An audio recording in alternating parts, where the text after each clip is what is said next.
Today, my little content piece that I wanted to talk about is this cool thing.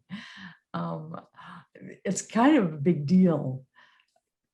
And that is you and me learning to consciously, intentionally unhook between preference and approval. I think it's healthy. I know it's healthy for us to take notice of things that are preferences of ours. This is what I prefer. This is what I like. This is what I find satisfying. This is what enlivens me. All the things over here on the, I like this. And we're going to stick that in the pod of preference. All right. Preference versus approval. Approval comes in with approving or disapproving. It's possible for me to have a preference for something and unhook myself from the judgment of I either approve or I disapprove. And now, as Chris and I were driving up and back, we just got back from vacation and we were driving a lot. I felt myself have a total preference for something different and also a huge disapproval. And I got that, like, I could feel myself doing this thing. And it wasn't until a little bit later that I was like, this is another of these things that I can do preference, and that's okay. But when we attach it also to if we're going to approve or disapprove of the people doing the thing, it is a huge energy drain when we disapprove. And here's my example, and it was just a couple of days ago. When I'm driving, I like to be in the lane I want to be in long before it comes down to the very end.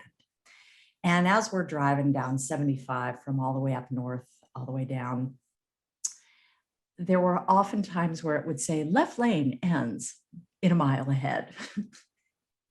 And I can see that long in advance. My preference is clearly that everybody sees that far in advance and gently comes in so that it's not people jamming way up there to come in. And I say to Chris, and at this point, I haven't quite figured out that I'm being hugely condescending, but after I said it, I was like, And I say to him, I just wonder if those people in my head, they're either really entitled or they're clueless. Because why would you not just come on in as soon as you start seeing the signs like things are going to come in? And Chris, who is way chill, he is a very, very chill guy most of the time, says the cutest thing to me. He goes like this. Sometimes, Darcy, when I go way up there like that, it's just because I don't really feel like, kind of waiting in the line. And so I say, wow. So you're not in the clueless category, you're in the entitled category. And I wasn't even talking about him, I was talking about other drivers. So I start laughing really hard and I go, oh man, I just totally did that huge, not just a preference, but a big approval thing and a disapproval.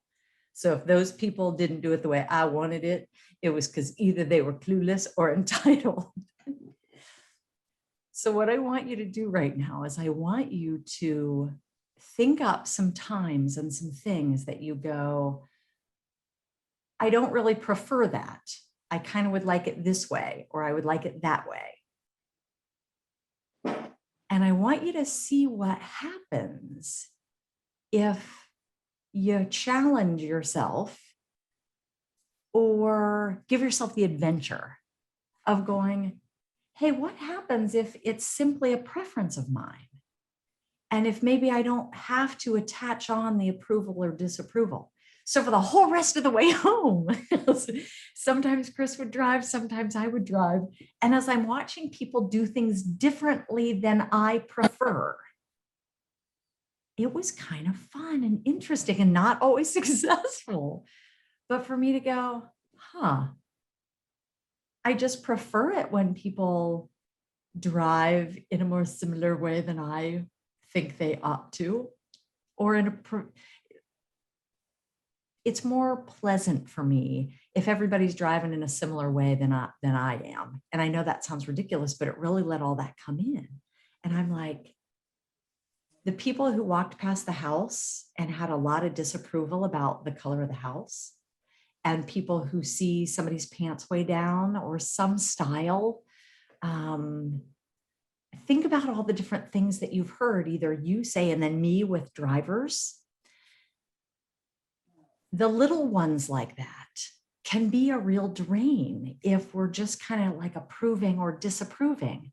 I was talking about this at another class I was doing, and a woman started laughing and she said, wow, I can't believe how often my preference is that my husband does something different, but it's not just a preference.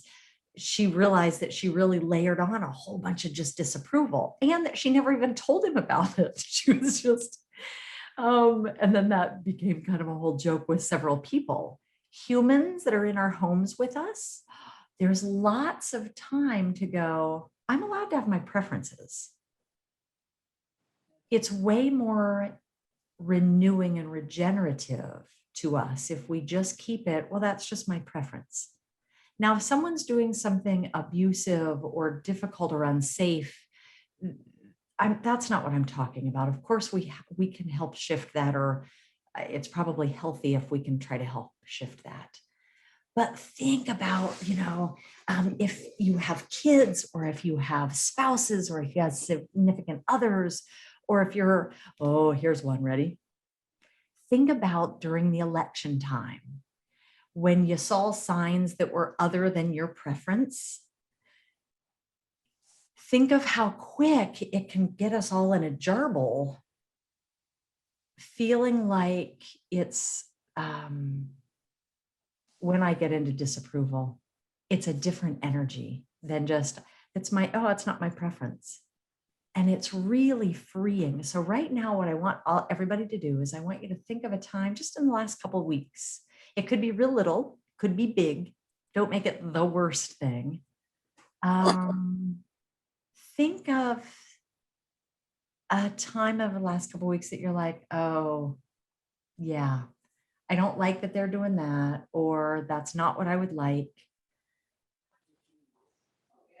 And I want you to put it into the metaphor of a vegetable that you don't really like. I like almost all vegetables. I am not an okra fan, but I'm allowed to have just that as a preference. And that doesn't feel like it pulls me down. We would never, I don't think, with food, think about approving or disapproving. I don't disapprove of the okra. I just don't prefer it. So think of something in your world in the last week that you've been like, oh, I don't love that. And take note of what might happen if this week all of us practice. It's totally okay for us to have our preferences. Absolutely. And it's even really wonderfully okay to share my preferences. If somebody says, Darce, do you love that purple house? Will you paint your house that color? I don't have to lie about it. I can go, I think it's cool that they did it, but so not. I'm not going to paint my house that color. Do you think it's awesome, Darcy, if somebody wears their pants all the way down? I don't really care one way or the other. I wouldn't do it, but I'm okay either way. My preference is that my son pulls his pants up, but I'm not hugely attached. Darcy, when you see somebody driving that they look aggressive or they look entitled, oh, I'm allowed to have that not be a preference. Like, yeah, I don't love that, but I'm able to do it. Now, take some effort. It's possible to make those preferences, those choices, without layering on the approval piece, the criticism of the other people. Is that making any sense? So everybody think of one.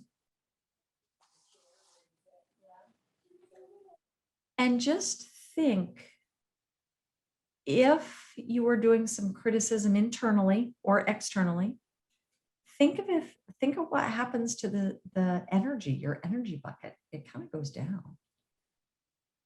And this week on purpose, see what happens. Just kind of practice this cool thing that goes, I'm going to look all over the place. And I'm going to prefer. And I'm going to make it a exercise, an adventure. Make it an adventure with me this week. If you don't like a thing or you don't prefer a thing, let's all just kind of leave it at that. Like, maybe that's what makes the world go round.